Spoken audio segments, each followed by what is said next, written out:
course, implantable artificial kidney for future kidney on chip applications. So I think in the morning session, Dr. Boris has covered the 2 sessions as per the schedule. Lecture I think 6 and 7. So lecture 8, I'll be delivering the session that I'll be taking this session, that lecture 8. And one more session will be day after tomorrow, will be taken by Dr. Tripathi, the Tripathi sir. Okay, so I will take one session, the Tripathi sir will take one session, and rest of the sessions will be taken by the Dr. Boris. So I think I do not need to introduce myself because already you know. So this is the actually, I am also the coordinator, one of the coordinator of this course. And this is a very, very beautiful and innovative. That is, the technology itself is a very novel and emerging technology, and the course that we have offered, that is a very unique one. Okay, you very few places, or maybe I have also seen a lot of GAN courses are offered by different institutions, but not very few courses are offered in this line. So that is the very most latest technology actually that we are offering the GAN course, and Boris is a good expert.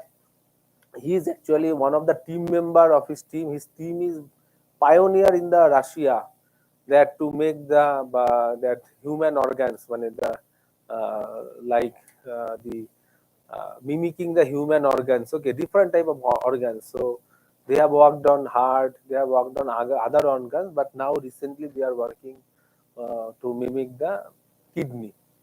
So I have also actually I have taken some inspiration from some of their research earlier, and also in consultation with the doctors, the nephrologist, urologist, that also in the I think last 4 to 5 years before that. Okay, just I also I was motivated to start my journey. Okay, the research journey in this field. So basically, I am a researcher in the MEMS. MEMS mean different type of MEMS field, like RF MEMS, radio frequency MEMS, then the bio MEMS, like that, because MEMS has a varieties, okay, of scopes in this field.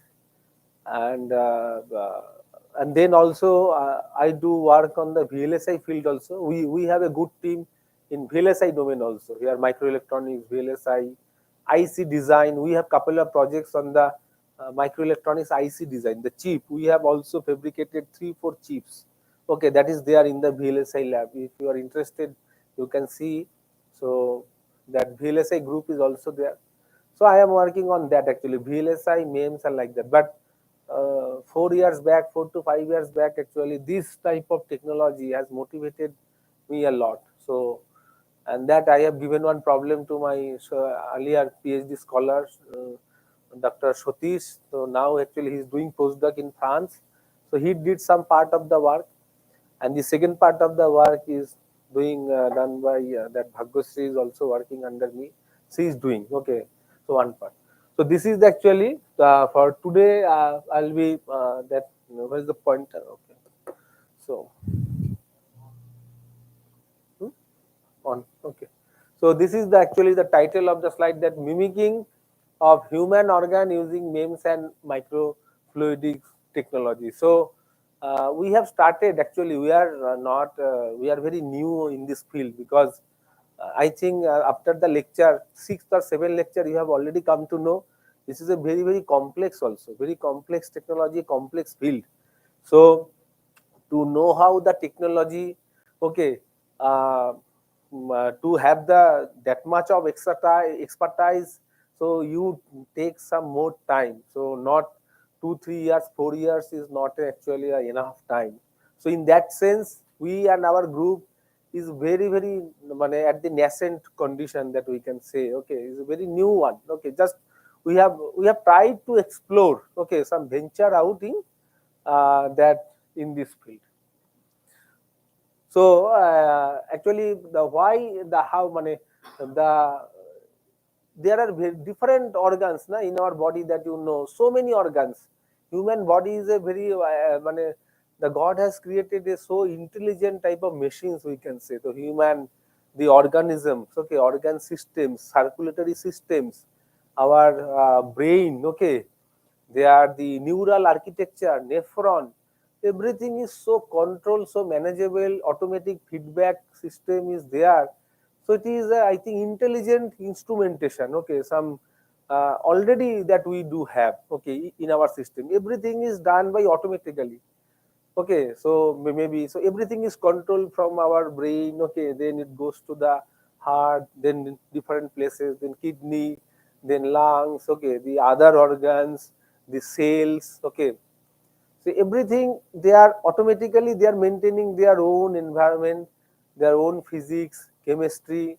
Okay, the blood flow, so it is already there. So when the actually the child is the baby is born, from then itself actually that it has been actually given by the God or Almighty, okay, to everyone. So it is a very very interesting to know that how actually it is going inside the body, how the human body is automatically maintain its temperature, okay, its water balance, acid base balance, okay, the because outside environment is very fuzzy, okay, it is changing, ever changing, because outside suppose temperature cools down, increases, okay, any climatic condition anytime changes, but your human body, that environment is remain constant.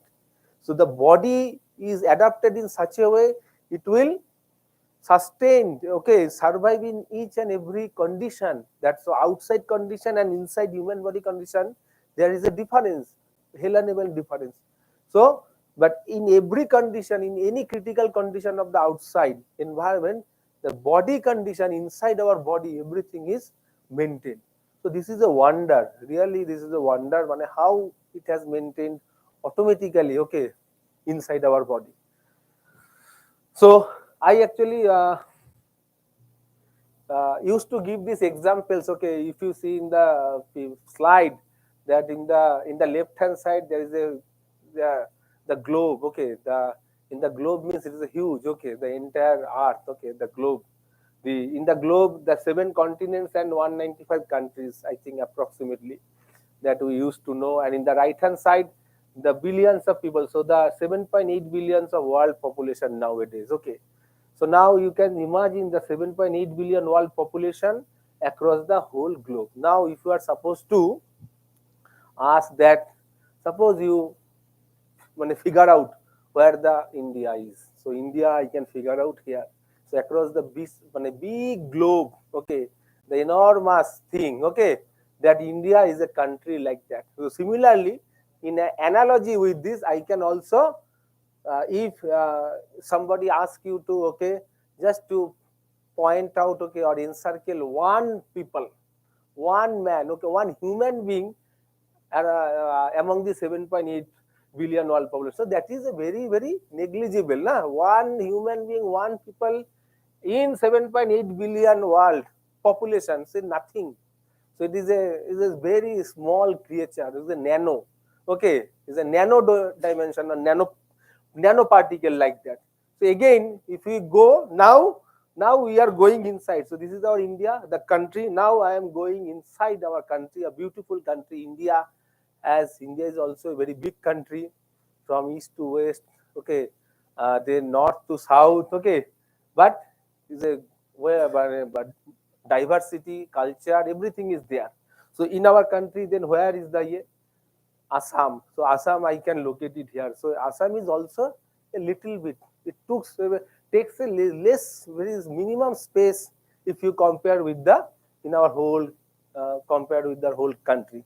So Assam is actually a very small place. So similarly, in the human body also, if you cut, okay, the intersect the human body, if you go inside, then also we can have this. So in the left hand side, if we can make an analogy, so this is the map of the Assam. If you go inside, come inside the Assam, come to the Assam, then we can see there are so many districts, okay, cities and villages are there. Similarly, in the human body also, if you go inside the human body. So human body consists of so many organs, organisms, okay, the cells, different cells types, limbs, okay. So all these type of things, bones, okay, like that. So now where is the Kachar in the Assam? Kachar is also in the southern part of the Assam.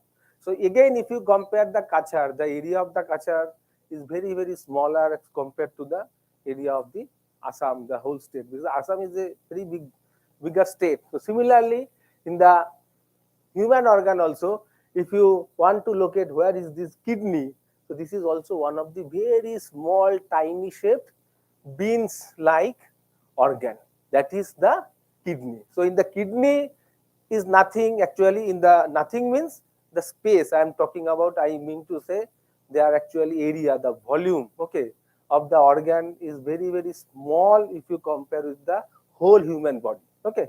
So in that way we can make an analogy, so small but significant. So Kachar is a very, very significant place in Assam.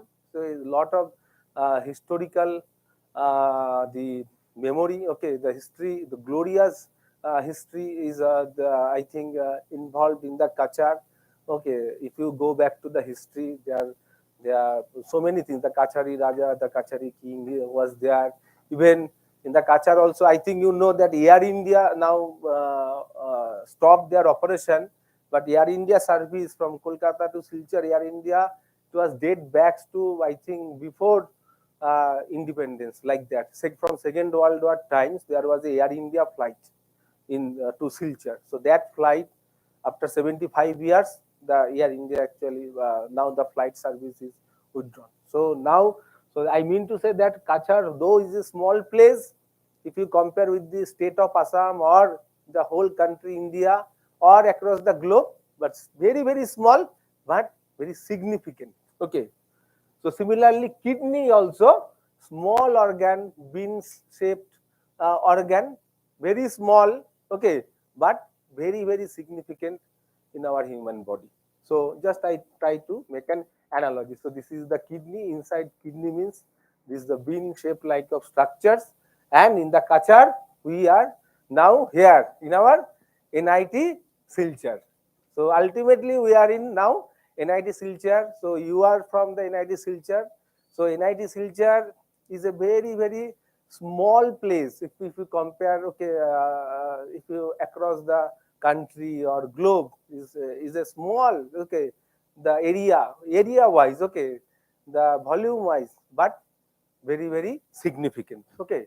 So and this is the structure of nephron. So similarly, human kidney consists of the functional unit of kidney is the nephron. So nephron is the main backbone, okay, that, and around I think maybe 2,70,000, 20,000 to 3 lakhs, okay, nephrons are there, okay, in the human body. So this type of shape. So nephron shape is also very complex shape. It's not a rectangle or something square, some helical structure, some tubular structures, but very small, but very, very significant. Okay. So if we take analogy that NIT Silchar rank is a, I think in the last NIRF ranking we are ranked well, that is 7th NIT among the 31 NITs. We are ranked 40th in the engineering colleges of our country. Then international rank also, NIT Silchar is having international rank, Times Higher Education. Then we are among the 7th among the 31 NITs. So similarly, in the nephron also, the nephron has a very, it has a lot of the functionalities. The most of the two important functions that nephron used to deliver, that is the blood filtration, that already been discussed, I think, Professor Boris, since last 2 days, okay, or ultrafiltration, okay, or we can say the blood filtration, that means removal of waste products, okay, toxin type of elements from the blood, okay, and another is the water and solute transport, okay. So this is the two of the very, very important two tasks that actually is done by the always, all the time the nephron is doing. So we cannot feel that what kidney and nephron is doing, but we want to be healthy. But how to be healthy? Because if the organs every organ is healthy, then the human body can be healthy, na?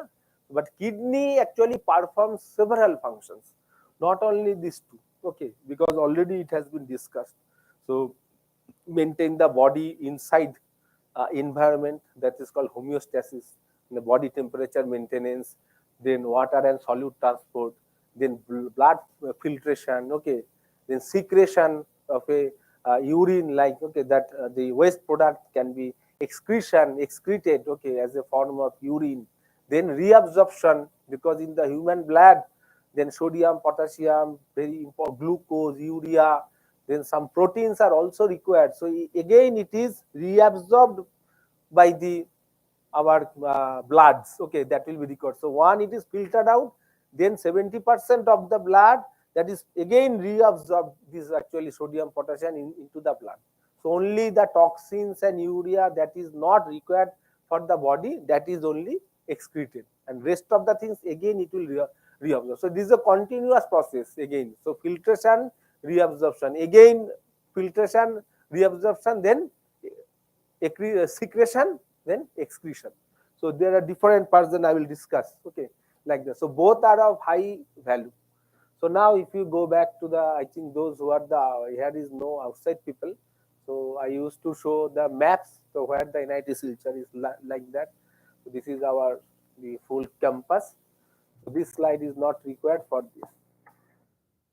So actually this subject, why, what is the actually value of this course? Okay, the main thing that the how do biology, medicine, and engineering that converge to revolutionize the research and healthcare. So because this is the new trend actually has come, where biology, medicine, and engineering can be mixed together. So in few years back also, biology and healthcare, medicine and engineering was not so very close, because it is a fact, because the healthcare professionals like doctors, they used to treat the patients, prescribe medicine, perform so many surgeries. So their field of expertise is different, okay, and our engineers or technologists or academicians are used to do research, take classes, impart the knowledge to the students. So our job is different. So we were happy with our own field of expertise and satisfied, okay, with our job. So but now the thing has changed. So doctors also nowadays they have felt that without the intervention of the engineering, okay, without the use of technology, the modern technology, the healthcare also cannot progress, because all the medical that now we can see the progress and advancement in the healthcare technology because of the engineering, because of the technology, because new surgical tools, okay, new implantation, then chips, okay, then the sensing procedure, the treatment style, that actually you can see there is a totally change now. The previously, now the doctors now used to treat the patient, now the doctors are modern doctors, today's doctor, okay, they used to treat the patient is quite efficient way, because the diagnosis, okay, there are many diagnosis tools have been uh, discovered, okay. So now everything can be diagnosed very easily and properly, so with the help of the technology only. So that's why now these three things we cannot actually differentiate. So there should be a good mix or bridging the gap, okay, or we can mix these three actually vertical, biology, medicine, and engineering, then it will actually ultimately revolutionize the healthcare industry and research in the healthcare. So what is the biology? Biology is nothing but understanding the life at molecular, cellular, and organism levels. So that is the biology, because we used to, I think everybody, we have studied the biology in our 10 or 10 plus 2 after that, okay. But those who are in medical yeah, sector, those, so now they are also studying, but we do not require now as of the engineering. So in our course curriculum, so that's why we are not studying the biology, okay, now. But if you want to do research on this field, then you have to study the biology again. Then what is the medicine? Applying biological insights to diagnose and the treatment, okay, the diseases. So that is medicine, na? That doctor used to prescribe some lot of medicines for headache, for fever, for cough, cold, or any other complicated, complex diseases also. There are so many medicines are there. And engineering developing tools and systems to innovate solutions for biological and medical challenges. So engineering, without engineering, how the tools will be developed, okay, how the systems will be innovated. So that's why without the intervention of engineering, okay, or technology, we can never think of, okay, the innovation in this field. So this is the actually the definition actually, okay, the biology, medicine and engineering, how they are intersection. So now today's world we need to intersect these three, intersection of these three research paradigms, okay, the biology, medicine and engineering. So to improve the quality of life, enhance healthcare systems and push the boundaries of human capabilities. So ultimately people want to have a good quality of life. Okay, everybody wants good quality of life. The earning or the economical condition, that will be the separate, okay. So earning may be less or more, somebody can earn higher, somebody can earn lower, that is fine, but ultimately quality of life is the important, is not it? Wherever you are staying, what you are doing, okay, what kind of facility you are being provided, okay, what is the environment, okay, there should be pollution free, the good, okay, the where you will stay, you require the peace, okay, peaceful condition, peaceful environment. So quality of life is the matter. So these three intersection, these three pillars, if you intersect with each other, then actually the solution that will be made after integrating or intersecting these three paradigms, then that can improve the quality of life and enhance healthcare system, because healthcare system is one of the very important system in our society, na. So that's why if healthcare system collapse, mean everything will be collapsed, okay. So what is the meaning of that yeah, earning so much hefty, okay, salary, that doesn't makes any sense if you are staying there or some places where the quality or healthcare system is not good.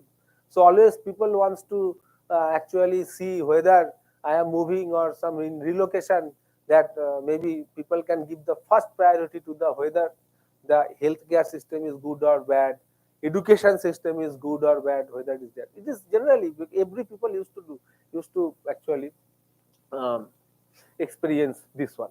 So that's why it is required. So this is the field, the bioengineering. Here you can see bioengineering.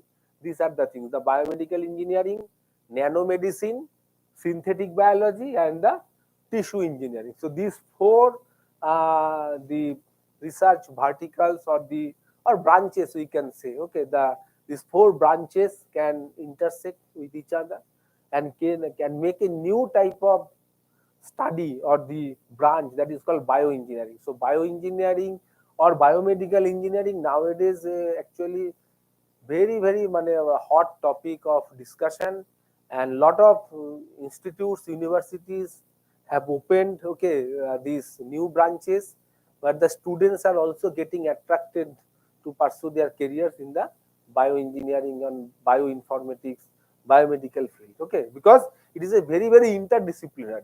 In this field, it is not only confined to the only electronics or computer science. In this field, we can actually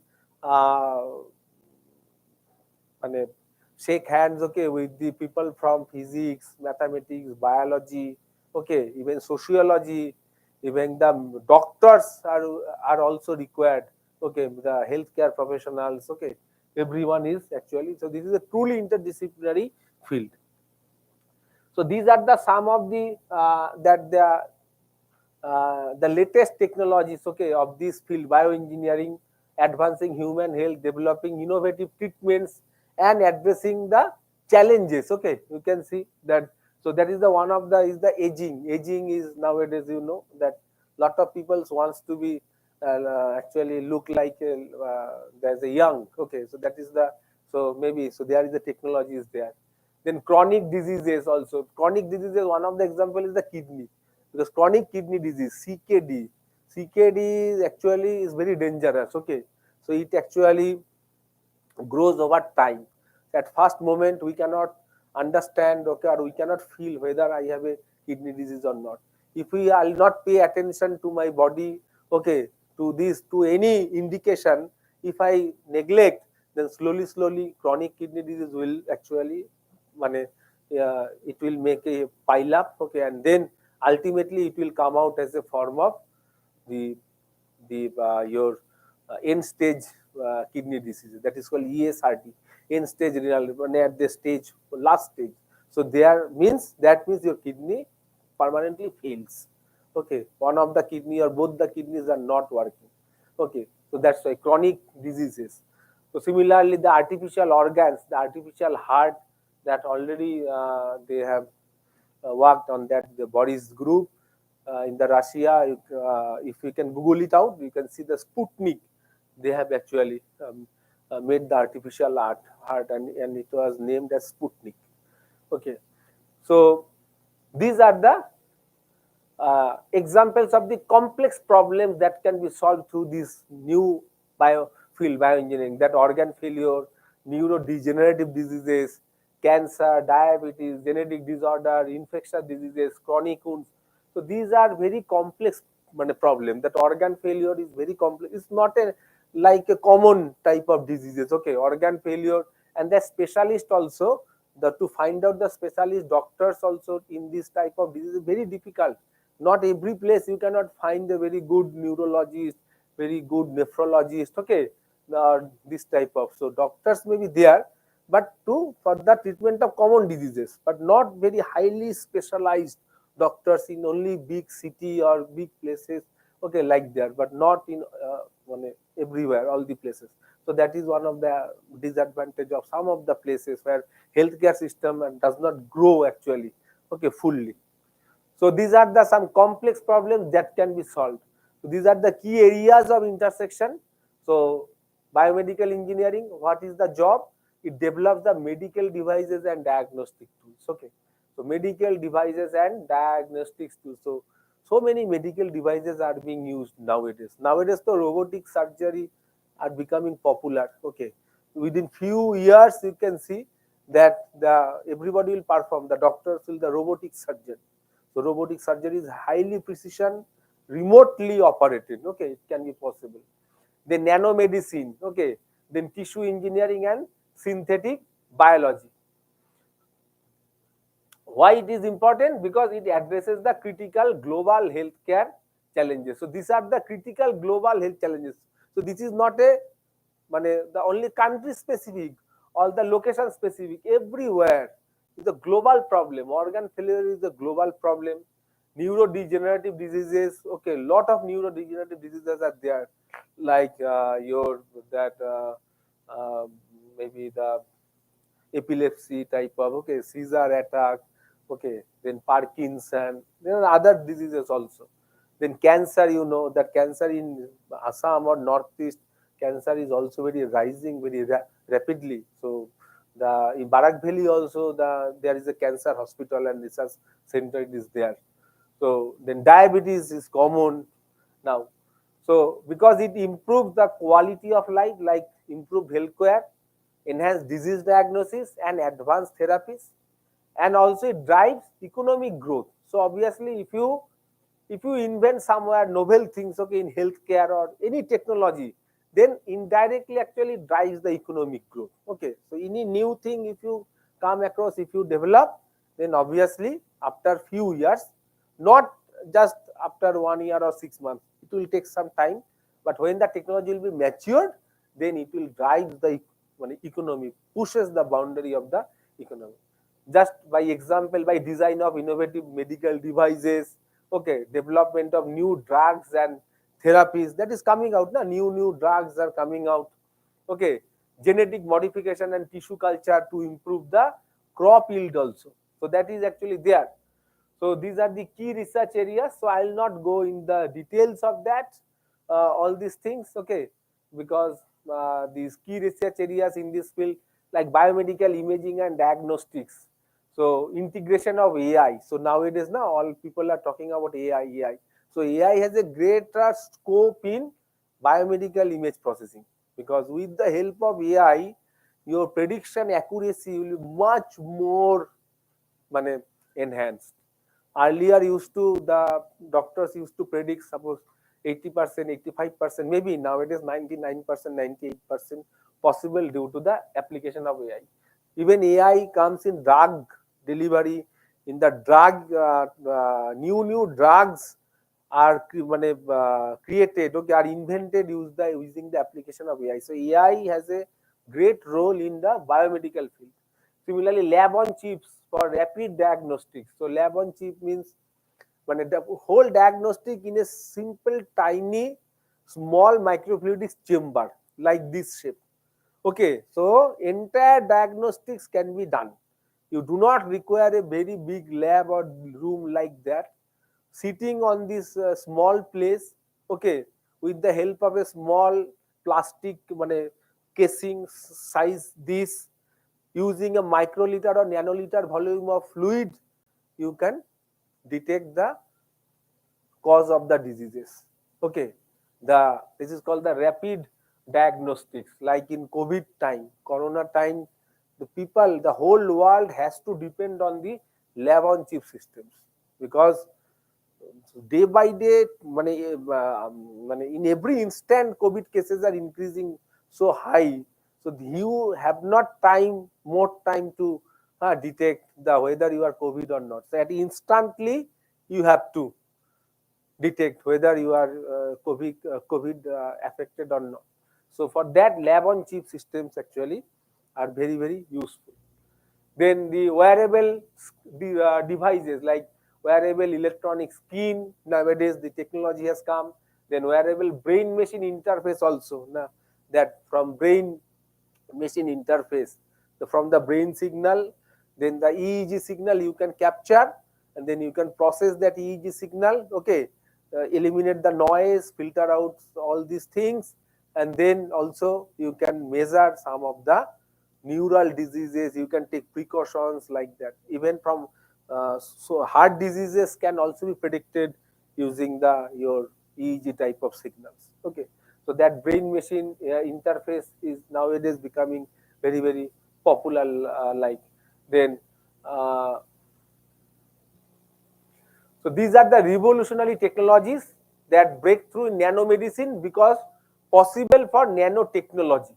Because nanotechnology here is the important. Okay, to that helps the breakthrough in the nanomedicine field. Because nanotechnology means manipulates the matter at nanoscale. The nano area, surface to volume ratio is very high.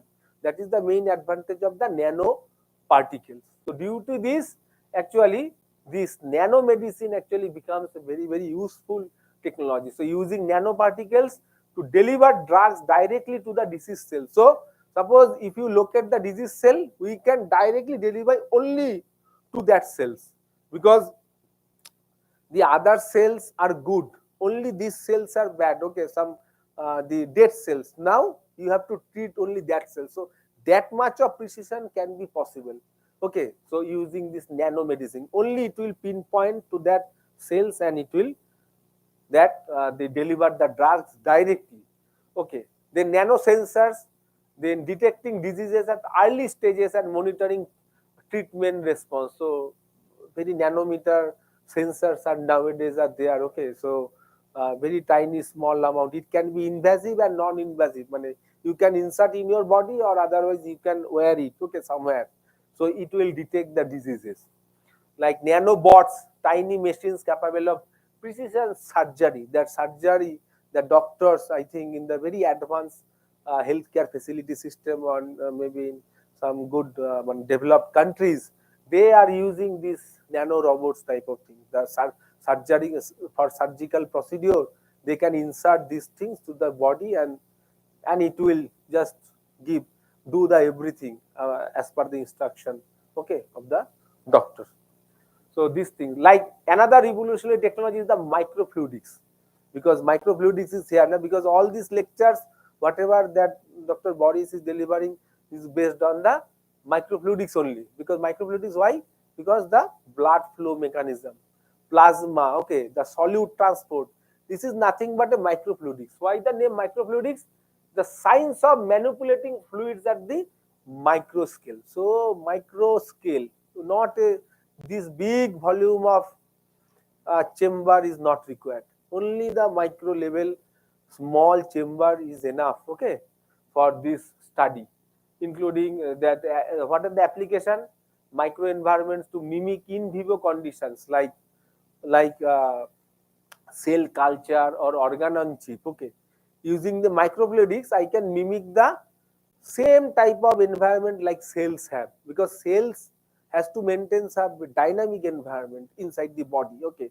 The physics, there the lot of effects has actually, if you study the cell, that fluid shear stress you have to study, then hydrostatic force, I think already discussed by Boris, huh? Osmotic pressure, oncotic pressure, hydrostatic pressure, fluid shear stress, all these things can be possible, okay, to study in a microfluidics type of uh, yeah, technologies. Then single cell behavior, then miniaturized drug screening platforms like lab on chip, developing organ on chip models for drug testing. So suppose you have invented some drug and now you want to test it, then you require this microfluidics technology. Then developing microfluidic devices for DNA sequencing. So these are very advanced, okay, type of technology, and lot of biological applications or the healthcare type of point of care diagnostics can be possible in the microfluidics. Then another technology is the artificial intelligence. So it refers to the simulation of human intelligence. So AI, so people are talking about AI, but AI, you can apply AI in different verticals, okay, in different areas. So you can search a very good area where you can develop or you can propose your new AI algorithm. So that will be a very good work, and I think everybody will recognize that one. So suppose if you have developed a very good AI code or AI algorithm, and if you apply, okay, in the biomedical field, and using your AI, okay, if you just can predict the diseases, okay, 99% accuracy or something, that will be a huge you know innovation. So AI has opened up new avenues for research, development, and innovation. So artificial intelligence is obviously is one of the revolutionary technologies nowadays, okay, we have to consider. Then these are the applications of AI. You can see that drug discovery and development AI has come, medical image analysis, personalized medicine, protein engineering, bioinformatics, robotic surgery. So where everywhere the AI has applied. So AI has a huge scope in that. Then another technology is the biomaterials, because suppose if you want to develop a device that will mimic your human organ, so that, and this device should be inserted inside the body. So you have to be very much cautious about what material you have chosen, because the normal materials, maybe you can experiment on it, okay, like for your other research, but for human healthcare, for human body, you cannot experiment. The people will die, okay, if something happens, okay, that maybe any reaction, any blood reaction with bloods, reaction with cells, then people will die, okay. So you cannot survive, the people cannot survive if anything falls or the malfunction. So for the human body application or healthcare application, the material is very important. So you have to choose a very right material which will be totally the reaction free, which can be inserted inside the body, okay, which can have some specific characteristics that human body requires, okay. So accordingly you have to choose the material. So that is called the biomaterial. So silicon is considered is one of the biomaterial, like PDMS nowadays, okay, PDMS is also one of the another biomaterials. So a lot of people are using this and even so many other new biomaterials are coming up, okay. Then what are the application of biomaterial? The creating artificial tissues. That artificial. So artificial tissues means it will just look like a tissue, original human tissue. It will mimic the tissue systems and organs for transplantation, like kidney on chip. When it will be made, na, so kidney that has to be made by some material only. So what type of material is excellent? That also requires a huge expertise and research. It is not a one-day job that I will select this material, I will do, make the device, and this I will put in the inside the body. It's not like that. So the material study also it takes a long time, and then you can propose some of the good materials. Okay, what can be a good candidate for the biological application, like designing scaffolds to support cell growth, okay, and differentiation, then implantable devices for sustained drug release. So all these things, so lot of application of the biomaterials you can see. Even in the surgical tools also, developing minimally invasive surgical tools. So lot of surgical tools are there, the doctors are using for their surgery, okay, during the surgery. Then that surgical tools are also will be made of some materials. So that material should be biocompatible materials. You cannot choose any material that will insert into the body. So otherwise then it will not work, and then maybe it will react with your body parameters or blood, plasma, and then the patient life will be at stake. Okay, so that's why the surgical tools also, for you have to use the proper materials, okay, that will make the surgical tools. Wearable health monitors also. Suppose lot of nowadays the wearable technology has come. Wearable, the watch, then different type of bands. So also these, the materials you see, that the materials are different, okay, not the very common materials we can use, okay, for this. So it is called the biomaterials. So these are the some examples of the biomaterials where it is used for different purposes.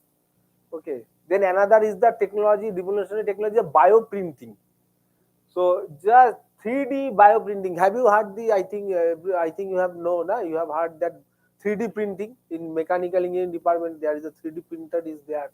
Okay, not very high level, but okay, it's somehow. But 3D printer can be a low range, can be at high range also. In high range, but a good 3D printer that can produce the device just like the original device. Okay, that using the 3D printer, we can make the artificial heart-like structures, lungs-like structures, kidney-like structures using. So this is one of the another revolutionary technology, the bioprinting. So biological tissues, organs, layers by layer, using living cells and biomaterials. So using the living cells and biomaterial, it will print. So it is not like a normal printer. Our printer is different, but this 3D printer is totally different technology. Okay. So the impact, if you see that personalized medicine, when printing tissues from a patient cells. Suppose from a patient you can take one cell, and using that cell you can print a total the tissue. Okay, then reduce need for organ donors, then fast recovery with biocompatible implants. So these are the, so that's why it is one of the another revolutionary technologies. So these are the applications of bioprinting. You see, the creating complex tissues and organs like skin, cartilage, just look like original. Okay, it's like that. So that is possible. The 3D bioprinted tissue models, like 3D bioprinted food also. Nowadays 3D bioprinted food can be possible. Then realistic 3D models of anatomical structures for medical education and training.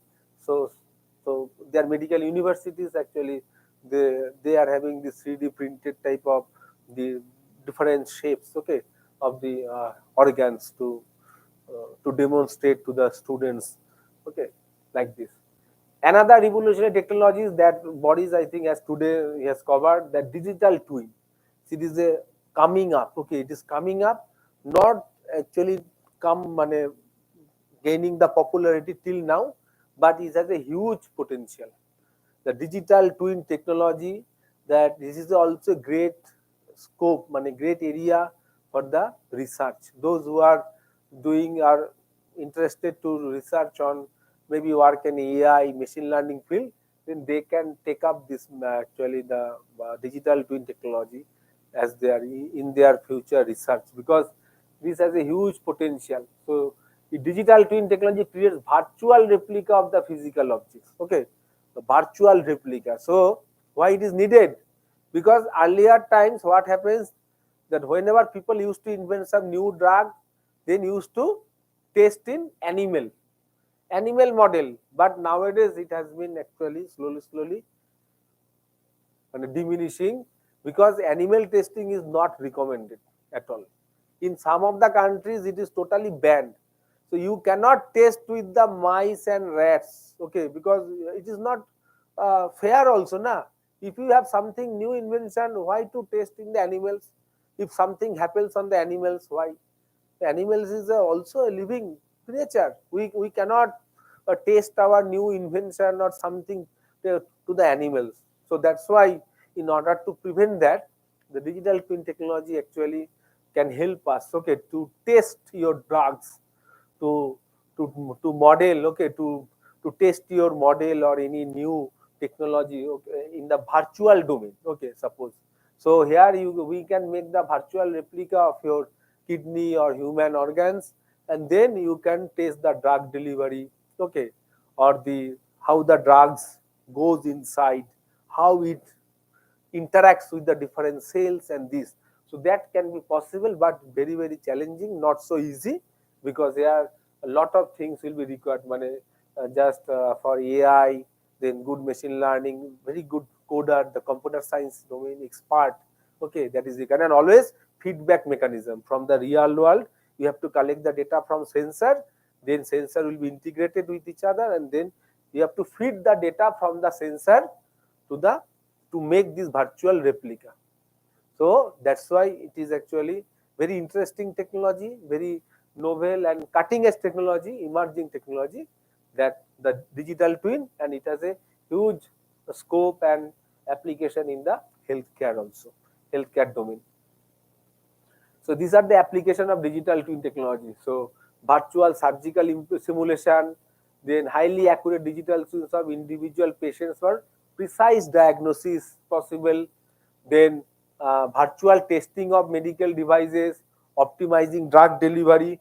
So these all the things are actually that can be easily done, okay, using the digital twin technology. So that's why a lot of effort has been put, and so many, I think, the young generation, the new researchers, they are adapting this field for their research. So benefits and challenges of the integration, because so far now I am talking about the importance and what is the application, but there is a challenges also. So what are the benefits? Benefits, obviously precision and efficiency in the treatments. Obviously it will be highly precise. Then the early diagnostics and prevention of diseases are possible, and reducing healthcare cost with innovative solution. That is fine. But what is the challenges? Challenges is the ethical concern. So ethical concern means in the medical research, that means you cannot publish the results, okay, or you cannot apply your new device or technology, okay, to the human being. So you have to take the permission first. You have to take the permission to conduct that research. If the research involves the human intervention or any living creatures, then you have to take the permission. So, and so that the ethical concern means that gene editing, okay, AI driven healthcare decision. So then you have to take the permission, and then you can apply your technology. So whenever you want, you cannot apply your technology to the others, because this is a medical research, okay. So biomedical research or healthcare research means you have to follow some guidelines. Then regulatory hurdles and compliance. So regulatory hurdles means there is some regulatory body. You have to take the permission from there. So anything you want, you cannot do. Like kidney transplantation, okay, like what? The kidney donor is there, but if the kidney donor wants to donate, he cannot donate, he or she. So he or she has to apply through proper procedure. He has to take the permission. So it will go from here and there. Then after so many official formalities, then only, okay, the kidney can be, maybe the donor can give their kidney, and that can be transplanted. Okay, so regulatory hurdles and compliance you have to maintain. Interdisciplinary collaboration difficulty, because this area is a total interdisciplinary. Interdisciplinary means collaboration difficulties means, suppose you have to require expertise from AI people, computer scientists, okay, the health, doctors, then very difficult. If somebody do not wish to contribute, then you cannot. So if they are himself or themselves they wish to contribute in this field and join hand together, then only some interdisciplinary work is possible. Otherwise, by force you cannot uh, do na. So because if you can invite them, if they are willing, then it is possible. So that's why cost and accessibility of advanced technology. So whenever actually we make some advanced technology or make some innovative products, so initial cost is high. Every technology, when the mobile phone came, when any, if you say name the any technology, initial cost will be high. It takes around 10, 20, 12 years. Okay, then actually when the technology will be matured enough, then the price will be coming down. So initially it will be higher. If you give some time, after 5 years, 10 years, then obviously you can expect the reduction of the cost or cost of the device. So this is the actually we have started working on the mimicking human organs through the technology. So why actually why we can mimic the human organs? So because it addresses the organ donor shortages. Because I can show you the organ donor. Okay, the is not very few. How many people are ready to give their organ? Just only one or two news you can see in the newspapers. Not everybody. Now that awareness of the people in our everywhere is not like that. Okay, I can donate my organ after my death. I am not ready to donate. Okay, I do not know after my death what will happen, but I am not ready to also to donate. So that is the mindset of the people. So organ donor is very less, very less. So there is a huge acute shortage of the organ donors. Then improve drug testing and reduce animal experimentation. The animal experimentation has to be stopped. Okay, not reduce it. It is not fair. It is a totally unfair practice. So it has to be stopped. Then enhance personalized medicine.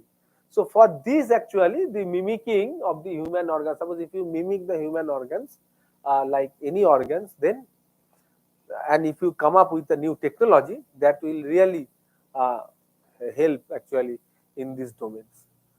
So these are the technologies that in the organ in mimicry, like the bio-artificial kidney already, Bodies has already is giving his lecture on that.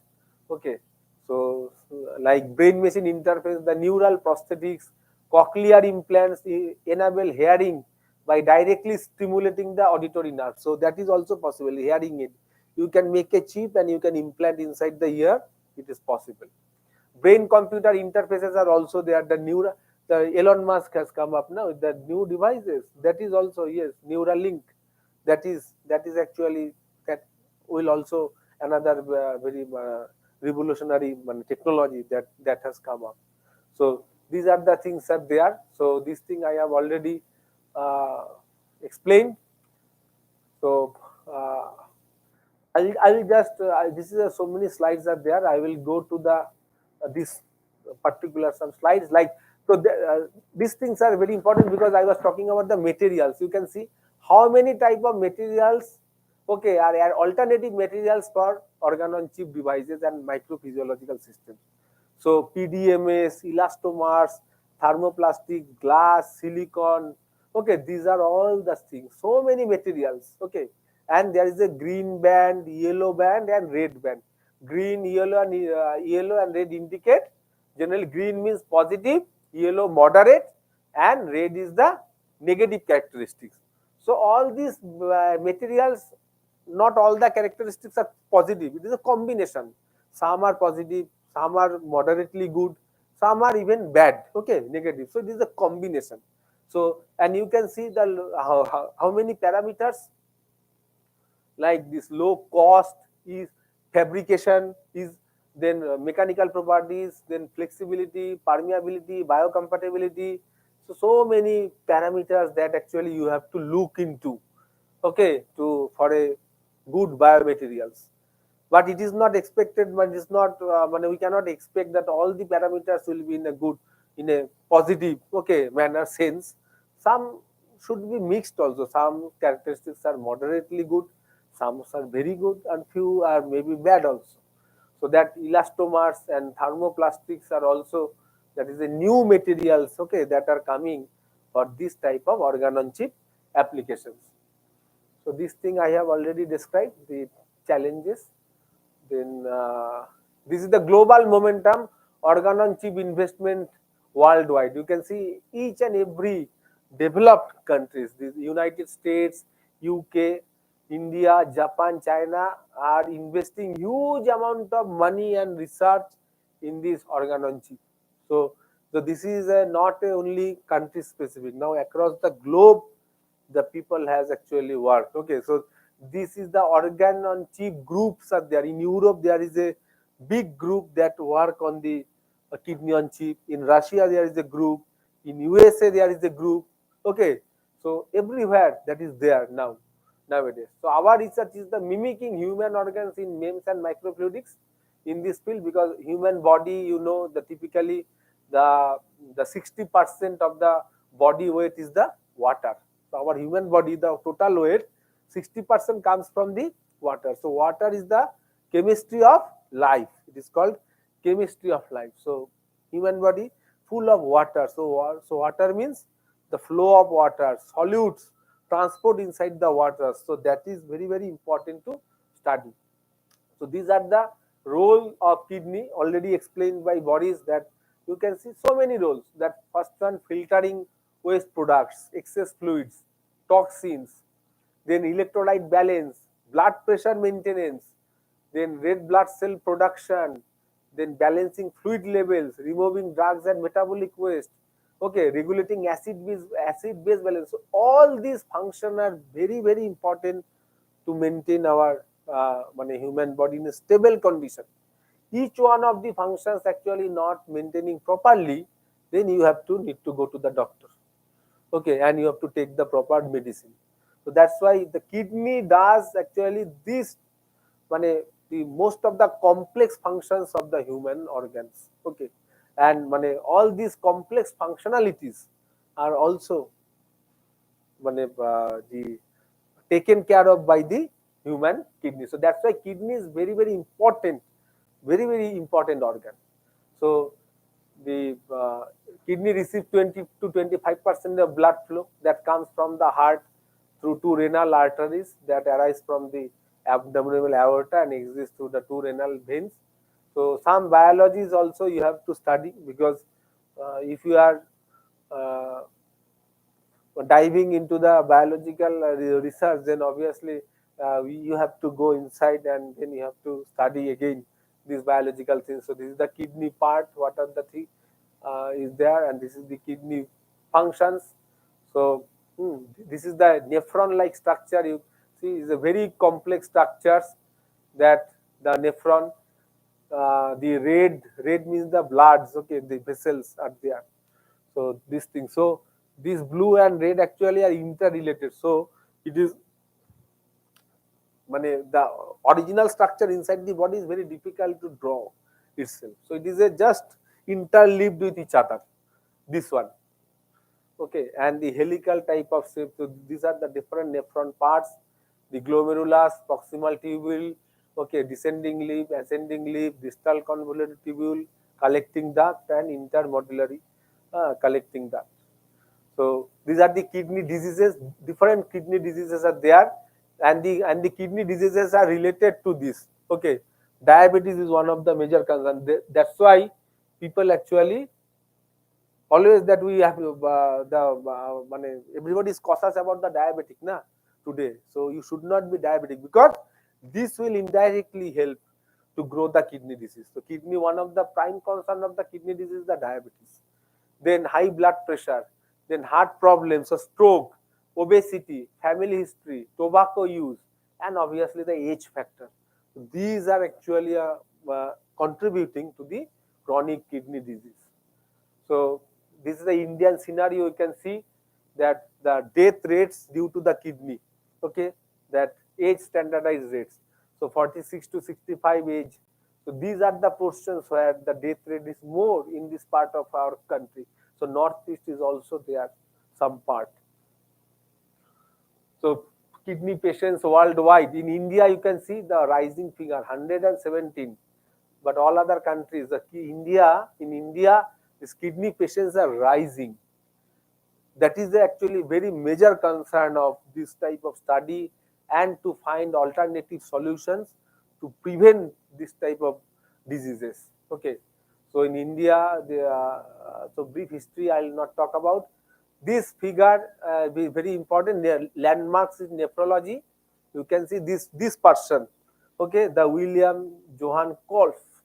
So he is called the father of the dialysis. Okay, the first dialysis machine was developed in 1940s by Dutch physician William Kolff in the World War II. So he used to treat the people in World War II using the sausage can, okay, and washing machine drums for the filtration of the waste blood. So that's why he actually is called the first the father of dialysis. In the right hand side figure, you can see first successful kidney transplant was performed 1954 by American surgeon Joseph Murray. So this is the Nobel Prize. He has got the Nobel Prize due to this. They performed the first successful kidney transplantation in 1954.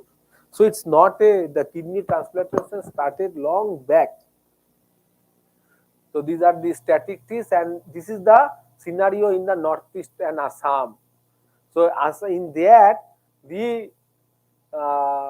the rate is much higher than the national average. Our national average is 10 to 12%, but in Northeast it's 12 to 15%. So northeastern sides, people are more prone to kidney type of diseases. Okay, so and these statistics I have taken from Dr. Kolita Madam, is a chief consultant nephrologist at a leading city hospital in Guwahati. So he's a nephrologist, and this is the, you see that the human resource for dialysis delivery, shortage of skilled manpower across the states. Nearly half of the Indian nation has less than 100 nephrologists available in the state. Nephrologists are very rare, very few. You cannot find the nephrologist like a diabetologist or kind of the other medicinal or gynecologist type. Okay, nephrologists are very less. So in our state, Assam or some other states, you can see that the number is not good actually. In Assam also 25. Okay, like this. So in Tamil Nadu also their number is good. So they are, so in the big cities, if you go there, you can find a good number of nephrologists, but in the small city or average city, the nephrologist estimate is less. Okay, these are the estimated gap in dialysis delivery.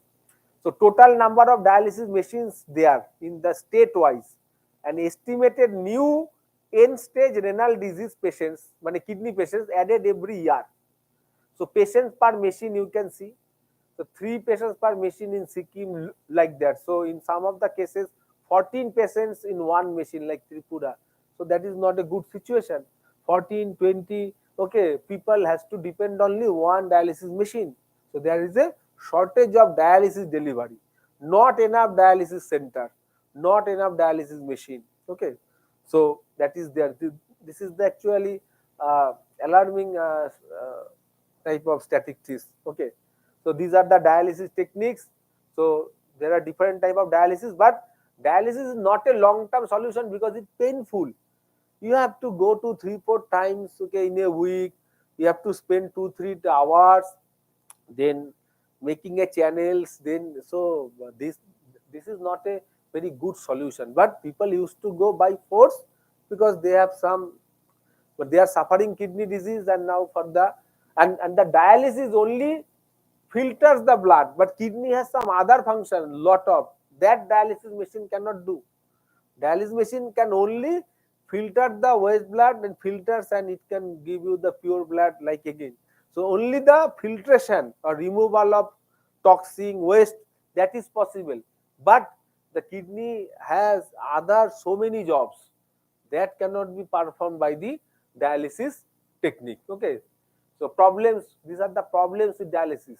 3 times a week, every time 2 to 4 hours, okay, will not supply the required solutes, bulky, very complicated, pain in the treatment, so painful also. So dialysis is not a very easy job. Okay, so and also costly, not affordable to everyone. The common people also, those who can afford, they can only go, okay, take the dialysis, this delivery. Not every people cannot go, because there are so many poor people are there, okay, who cannot afford the dialysis, so it is costly. Then kidney transplantation, this technology has come, but again this has the some of the problem is the lack of awareness, low education levels, lack of clear national policy, absence of functional dialysis and transplant units with adequately trained staff and absence of an organized system of organ retrieval. So these are the all are kind of, for these the kidney transplantation also not very become very popular. Only 1-2 cases there we have seen in the newspaper, we have read the heart transplantation, kidney transplantation, but not at that level. Okay, so 1 or 2.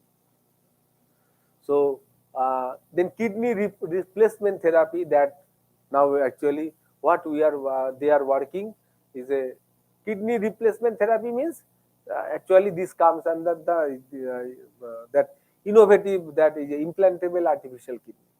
So peritoneal dialysis, what is that peritoneal solution? Already Boris has described. So peritoneal dialysis is yet to take off. The hemodialysis is very popular in India, but peritoneal dialysis is not popular. Why? Because peritoneal dialysis, you have to learn the technology, how to operate this one. So all the people cannot insert the catheter inside your peritoneal cavity, maintain. You cannot do this. Okay, so you have to know the awareness, proper awareness will be required. So that's why PD treatment has not become very popular, but hemodialysis is very popular. Hemodialysis means normal dialysis machine is there. You can go, just you, okay, take the dialysis machine, the blood, then you filter out, and then it will be coming back. So these are the earlier dialysis machine, the long big machine, and modern dialysis machine. You can see very portable type of things. The dialysis machine has come up, and this is the kidney transplantation. Okay, the some of the key facts. These are the important, the very interesting key facts, that every year 2,20,000 new patients develop kidney failure every year. Okay, so 6,000 dialysis centers, including upcoming ones in our country. 34 million additional annual dialysis demand. Additional dialysis demand 34 million, and only 3,340 nephrologists. So you can see that how the demand of 34 million treatment sessions. India has presently nearly 5,000 existing dialysis centers and 3,340 nephrologists. So this capacity will not be sufficient to meet the upcoming demand, as this disease gains traction due to various sociological and environmental factors. So this is the facts. So there is a huge gap between dialysis delivery, nephrologist, and the kidney patients. So bioartificial kidney is there already. Boris has talked. The one group in USA, California State University, they are working actually, led by the Shubho Roy. Shubho Roy is actually pioneer in that project, kidney project, California, San Francisco. They have actually unveiled a prototype model, implantable artificial kidney, on 2010. So their first phase is completed, and second phase are actually going on. So they have invented some that this type of devices. Okay, so it can be wearable also, or later on it will be inserted small chip type form inserted inside the body. Okay, like so. These are the things are there. So many things are new inventions are there. So just I will make I'm giving you some brief of this entire slides. So and what we are doing normal the non-cell based approach here in our in IT. So because cell based approach is there, cell based approach means it involves the live cells, renal cells, epithelial cells. Okay, and the cell culture, cell environment is very difficult because we do not have the biological lab. It requires a huge setup, live cell culture. So in order to avoid that, we have proposed a new method that is called the non-cell based approach, where actually we do not require the live cells. Instead, we are trying to create a cell type environment. Okay, to mimicking the cell type structure, cell type physics, cell environment, so that without the live cells also we can mimic the kidney functions. So that is the actually okay the non-cell based approaches.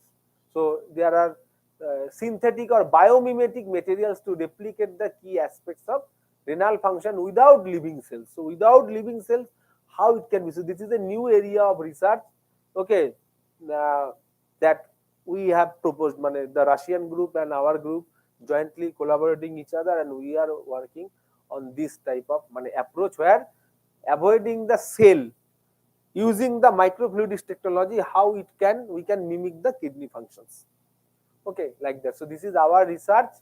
So the Satish, my first scholar, he has developed and done some simulation work.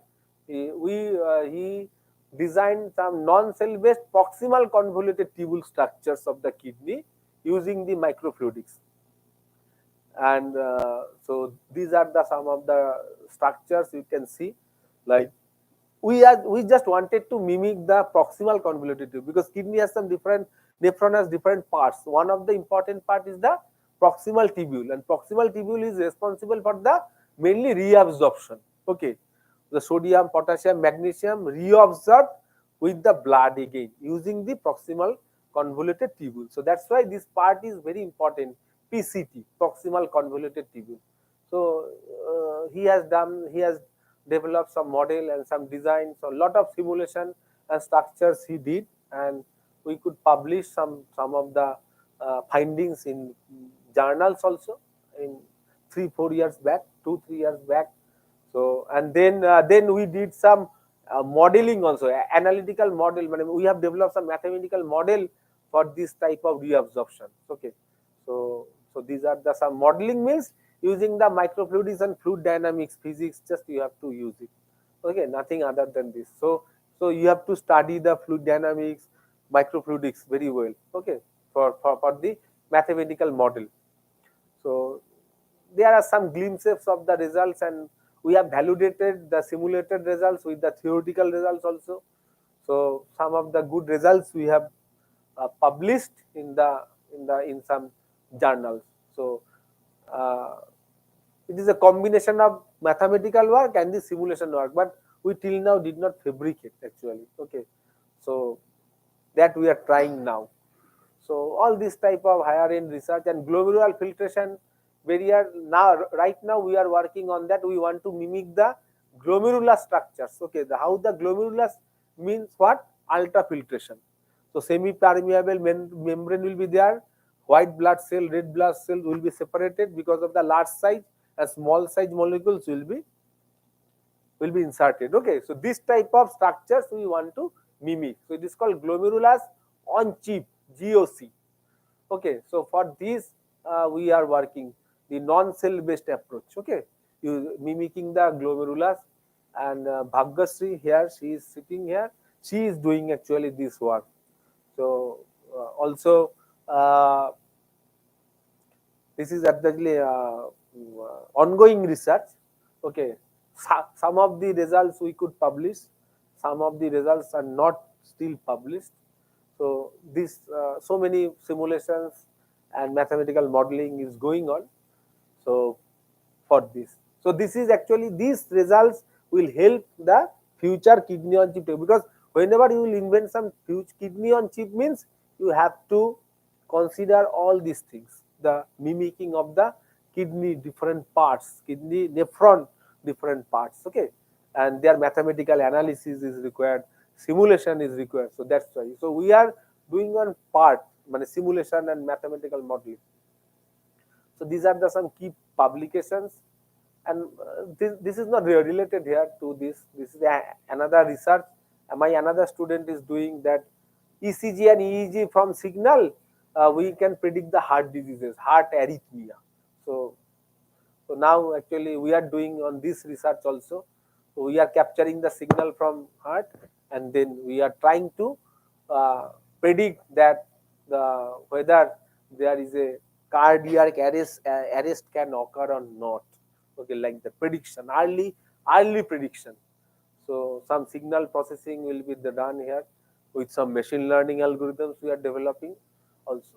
Now we have got some projects also in that field by Department of Biotechnology. Right now we are working on this project. Then we have got another project that is working design and development of low cost dialysis machine with remote monitoring facility with the Nephrocare India Private Limited. So we have a good collaboration with Nephrocare. Nephrocare has a very big dialysis and kidney replacement facility in Kolkata. So we are actually working. We are trying to make the dialysis machine. So, and another project, a proposal that accepted very recently, that with the Russian team. So he is the main supervisor, Professor Sergei Selistchev. Okay, he is the director of this institute. Now he is the main PI, and Dr. Boris is the co-PI actually. So Dr. Boris has come from his team. So his team has a expertise on this type of biomedical systems. Okay, very good lab and facilities there in their university. So here actually we have proposed this thing. The novelty actually, we have proposed non-cell based approach. This is the new thing, and digital twin of the microfluidic device. So here we will try to make a virtual replica of that kidney, okay, and we will test our model, okay, in the virtual replica. So we will avoid the animal testing here. So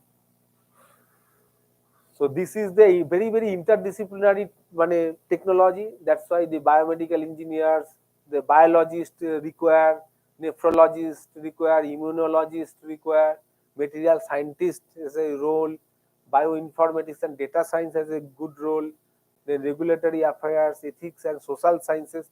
So many things, interdisciplinary. It is a truly interdisciplinary research. And digital twin already I have done, and this is the National MEMS Design Center in our institute in annex building. It is there. Basically, it is a all the software related labs. We do not have hardware facility. So these are my research students in NMDC, who some of them already got the PhD. Some of them are working till now. Maybe very soon PhD will be over. So we actually working on different fields. You can see in RF MEMS, okay, mimicking human organ, that Parkinson detection also we have worked on that. Then the MEMS energy harvester also we have worked on that. So that mimicking human organs, right now we are working on this field.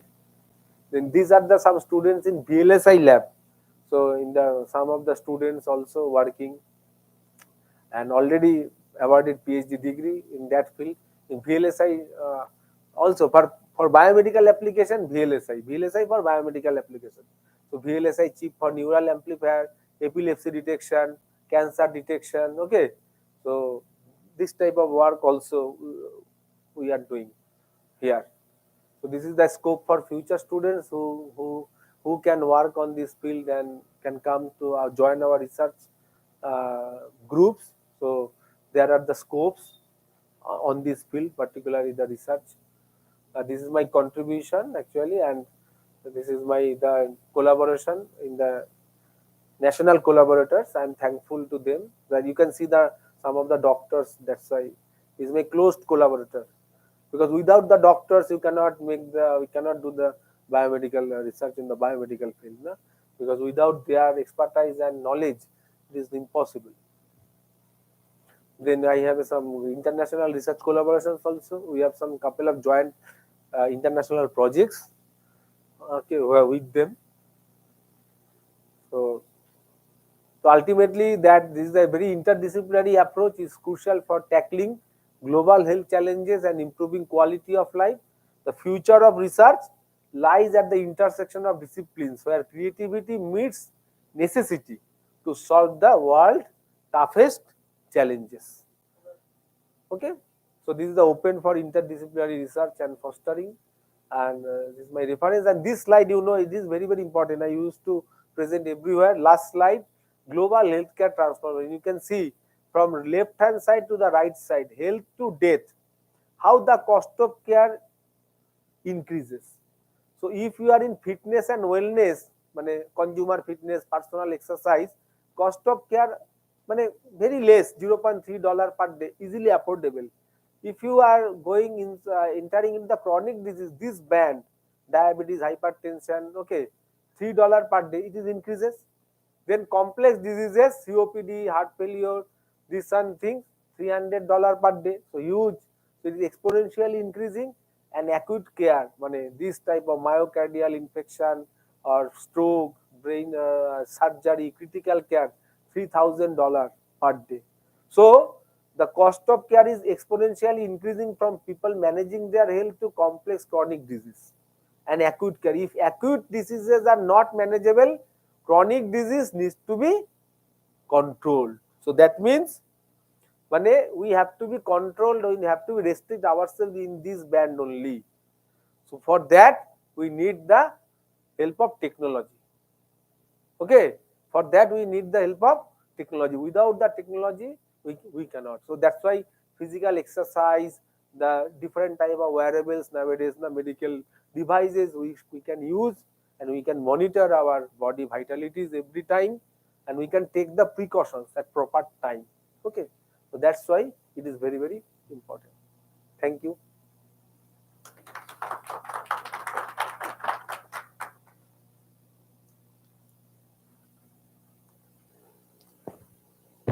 Okay, I think it is already 4:30. So, so this is just as a glimpse actually what we are working on this field, and we have collaborated